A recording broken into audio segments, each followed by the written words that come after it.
Hello दोस्तों, कैसे हैं आप सभी। आप सभी का ही हार्दिक स्वागत और हार्दिक अभिनंदन इंडिया के सबसे पहले पॉकेट फ्रेंडली चैनल और ऐप पॉकेट पढ़ाई पर। दोस्तों, आज हम आगे बढ़ेंगे और आज हम बहुत ही पॉपुलर एसिस्ट लेने जा रही हैं, प्रोज राइटर लेने जा रही हैं, फ्रांसिस बेकन। नेम तो सुना ही होगा, ठीक है। जैसे इंग्लिश पोइट्री का फादर हम चौसर को कहते हैं दोस्तों, वैसे ही ये जो फ्रांसिस बेकन है इनको हम फादर कहते हैं हमारे इंग्लिश एस्से का। जो एस्से हैं, जो प्रस्ताव लिखते हैं, उसके फादर हम फ्रांसिस बेकन को कहते हैं। और साथ में ही मेंशन कर देती हूँ, फ्रांसिस बेकन अगर फादर हैं एस्से के, जो चार्ल्स लैम्ब हैं वो प्रिंस हैं एस्से के, ठीक है। तो आइए ज़्यादा देरी ना करते हुए इनको लेना शुरू करते हैं। तो फ्रांसिस बेकन सबसे पहले प्रोज राइटर हम पढ़ रहे हैं। पिछली क्लास में मैंने आपको पूरी लिस्ट दे दी थी उन सब प्रोज राइटर के जो हम करेंगे। तो ये वाला प्रोज राइटर काफ़ी लंबा है, इनकी हम पर्सोना पर्सनैलिटी भी देखेंगे एंड इनके वर्क भी देखेंगे एंड इनकी हर पर्सपेक्टिव को हम शेयर करेंगे। तो आने वाले कुछ लेक्चर्स जो हैं इन्हीं को लेकर जो है रहने वाले हैं। तो आइए ज़्यादा देरी ना करते हुए करना शुरू करते हैं। तो दोस्तों, फ्रांसिस बेकन जो है हमारे one of a popular writer हैं, एसिस्ट हैं जाकोबियन एज के, और इन्हें हम फादर ऑफ एसे भी कहते हैं।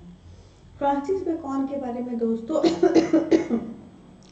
सबसे पहली बात है, इनका जन्म 1561 में हुआ था, 1561 में, और 1626 में इनकी डेथ हो गई थी, ठीक है। 1561 में ही बॉर्न एंड 1626 में इनकी डेथ हो गई थी।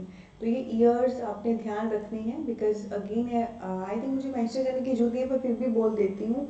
आपको पता ही है राइटर्स के बॉर्न ईयर डायरेक्ट तो नहीं पूछे जाते, बहुत रेयर हैं, पर क्रोनोलॉजिकली राइटर अरेंज करने को आते हैं, कौन पहले आया कौन बाद में। तो ये ईयर्स आपने ध्यान रखने हैं। इसके बाद दोस्तों, हेलम करके एक राइटर है, एक क्रिटिक है, उन्होंने एक स्टेटमेंट दी थी फ्रांसिस बेकन को लेकर। He abused his gift for poorest purpose on earth ठीक है। हेलम ने क्या कहा कि फ्रांसिस बेकन के पास एक गिफ्ट था, भगवान की बहुत अच्छी एक देन थी, पर उसने एक बहुत छोटी सी चीज़ के लिए उसको वेस्ट कर दिया। अब्यूज का मतलब है काइंड ऑफ वेस्ट कर दिया। कहने का मतलब क्या है, हेलम के अकॉर्डिंग फ्रांसिस बेकन एक बहुत बड़ी पर्सनैलिटी थी।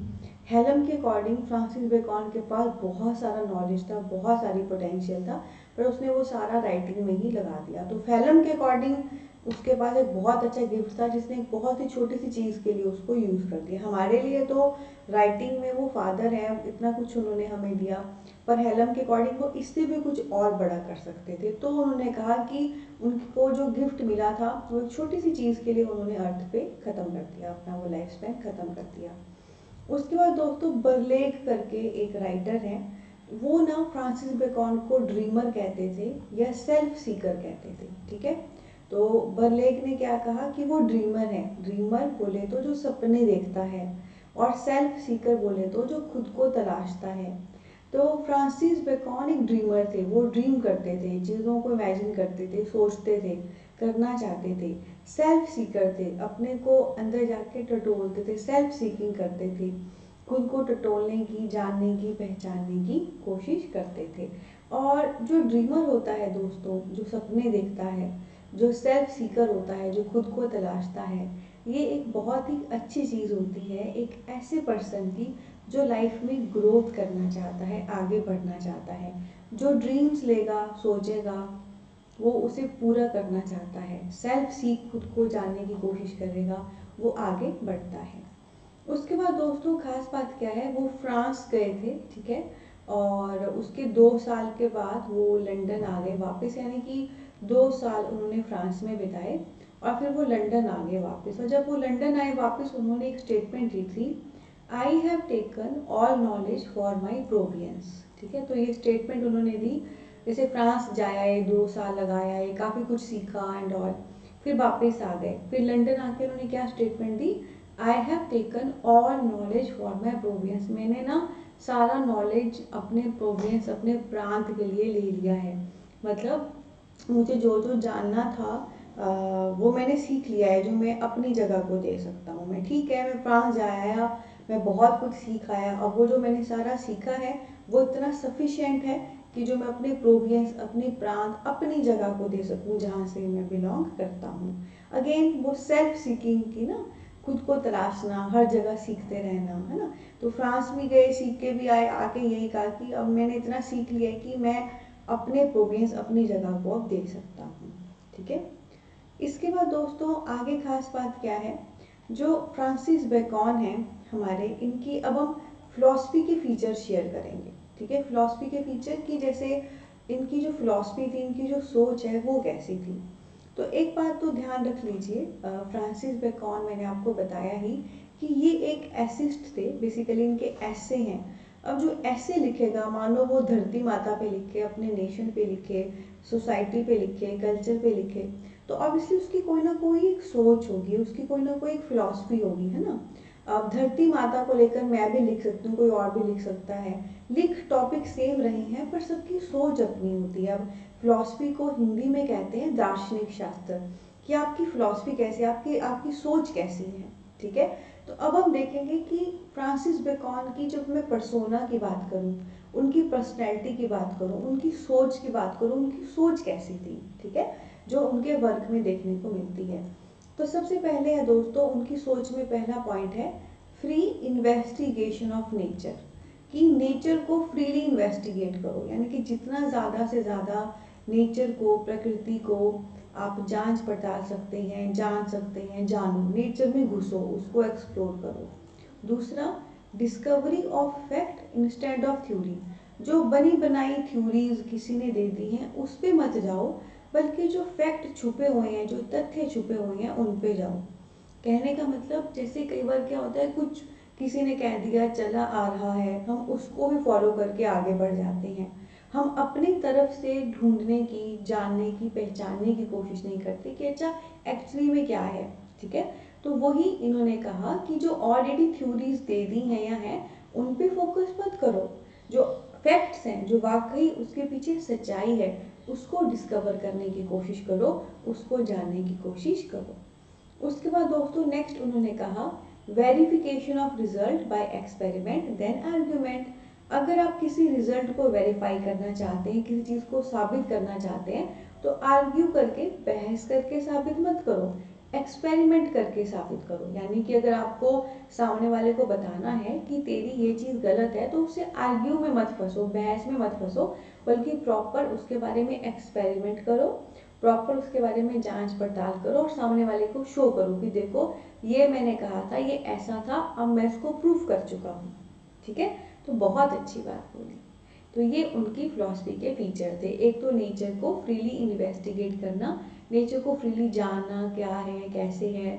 दूसरा, थ्योरीज पे नहीं फोकस करना, जो चला आ रहा है, वाकई उनके पीछे जो छुपे हुए फैक्ट्स हैं, तथ्य हैं, उनको खोजने की कोशिश करना। और तीसरा, आर्ग्यूमेंट पे नहीं फंसना है। ठीक है। आर्ग्यू करके अपनी चीज़ प्रूफ नहीं करनी है, एक्सपेरिमेंट करके प्रूफ करना है और आगे बढ़ना है। इसके बाद दोस्तों नेक्स्ट चीज़ यहाँ पे मैं आपको बताना चाहती हूँ कि जॉनसन जो है, उन्होंने एक बात कही थी। देखिए क्या बात कही थी, मैं पढ़ के बताती हूँ आपको। The fear of every one who heard him speak was that he should make an and. तो जॉनसन ने बहुत अच्छी बात बोली थी कि हर कोई पर्सन जो उसको बोलते हुए सुनता था, उसे पता था कि एंड यही करेगा, मतलब बात को ख़त्म यही करेगा, हम में इतना दम्भ खम्भ नहीं है कि हम इससे मुकाबला कर सकें। ठीक है। और ऐसा क्यों था, ऐसा ऊपर के जो पॉइंट्स है ना, उसके नेचर को जानना, बनी बनाई थ्योरीज पे फोकस नहीं करना, खुद फैक्ट्स को प्रूव करना, आर्ग्यू में नहीं फंसना, उसके बाद सबूत होते थे हर चीज़ के। यानी कि अगर वो किसी बारे में बात कर रहा था तो उसके बाद पूरा नॉलेज होता था, वो ऐसे ही किसी कम्युनिकेशन में नहीं घुसता था। ठीक है। उसके पास पूरे फैक्ट्स होते थे, तथ्य होते थे, प्रूफ होते थे। तो इसी के तहत जॉनसन ने कहा the fear of everyone who heard him speak was that he should make an and. तो हर किसी को ये डर होता था कि फ्रांसिस बेकन के सामने बैठ गए हो अगर बात करने, तो उसको आता है, उसको पता है, वही अंत करेगा बात का, हमारा बोलना व्यर्थ है। तो कोई इससे बहस में फंसता ही नहीं था, क्योंकि वो फैक्ट्स के साथ ही सारी बात करते थे। ठीक है। तो दोस्तों ये फ्रांसिस बेकन की पर्सनैलिटी एंड पर्सोना को लेकर हमने कुछ खास बातें देखी। ठीक है जी। आगे अगले लेक्चर में इनके मैं वर्क आपसे शेयर करूंगी और कुछ खास बातें शेयर करूंगी। मैंने शुरू में ही कह दिया है, Francis Bacon one of a major prose writer हैं, एसिस्ट हैं जाकोबियन एज के। इनका काफ़ी कुछ हमने जानना है, पहचानना है। ठीक है, तो कैसा लगा आपको सेशन? अगर अच्छा लगा, ये खूबसूरत नोट्स, कलरफुल ये पढ़ाने का तरीका आपके दिल को टच हुआ, ठीक है, तो सेशन को जरूर थम्स अप दें दोस्तों, प्यार दें और खुद भी आइए क्लास में, औरों को भी लेकर आइए। और ये जो पॉकेट पढ़ाई है, इंडिया का पहला पॉकेट फ्रेंडली एजुकेशन ऐप, जहाँ पे हमारा नारा है कि ट्रूली डेमोक्रेटाइजेशन हो एजुकेशन की, हर घर पढ़ाई पहुँचे और आगे बढ़े, इसका हिस्सा बनिए। तो क्या आप भी ऐसे ही कंप्लीट इंग्लिश एंड ये पेपर 2 की तैयारी करना चाहते हैं? तो दोस्तों जस्ट अभी डाउनलोड करिए इंडिया का सबसे पहला पॉकेट फ्रेंडली एजुकेशन है पॉकेट पढ़ाई। लिंक इस वीडियो के डिस्क्रिप्शन में दिया गया है, जहाँ पे एक complete mind blowing complete course English and TA paper 2 पे आपका वेट कर रहा है। और साथ में दोस्तों हमारा व्हाट्सएप नंबर भी इस वीडियो के डिस्क्रिप्शन में है, कॉलिंग नंबर। आपकी कोई भी जेन्युइन क्वेरी है स्टडी को लेकर, आप हमें संपर्क करिए। मैं और मेरी पूरी टीम आपको जरूर अच्छे से हेल्प और गाइड करेगी। साथ में दोस्तों बहुत खूबसूरत परिवार है आपका अपना, हमारा अपना पॉकेट पढ़ाई का, फेसबुक, इंस्टा, टेलीग्राम पे डू फॉलो अस देयर। उनके लिंक भी इस वीडियो के डिस्क्रिप्शन में दिए गए हैं। ठीक है, तो इसी नोट पे लेती हूँ अलविदा। बहुत सारा प्यार, बहुत सारी ब्लेसिंग। ध्यान रखना दोस्तों, हार्ड वर्क सभी करते हैं, पर हार्ड वर्क को जो स्मार्ट अप्रोच के साथ करता है वो बाजी ले जाता है। ठीक है, एंड मेरी पूरी कोशिश है दिल से कि आपके इस जर्नी का मैं हिस्सा बनूं, कि आपके हार्डवर्क को स्मार्टली अप्रोच देके आपको आपके टारगेट तक हिट करा सकूं। बस ध्यान रखना है, ताली दो हाथों से बजती है, एक मैं हूँ टीचर का बेहतरीन पढ़ाना, गाइड करना, और एक आप हैं आपका बेहतरीन पढ़ना और जो जो गाइड किया गया है उसे फॉलो करना। ये दोनों जुड़ गए ना तो वो फेविकोल का जोड़ होगा जिसे कोई नहीं तोड़ पाएगा, और आपकी ज़िंदगी में खुशियाँ ही खुशियाँ आएंगी। ठीक है, इसी नोट पे लेती हूँ अलविदा। बहुत सारा प्यार और ब्लेसिंग। मिलते हैं एक और ऑसम ब्लॉसम सेशन में आने वाली क्लास में। फ्रांसिस बेकन को और खूबसूरती से और एक्सप्लोर करते हैं। Take care.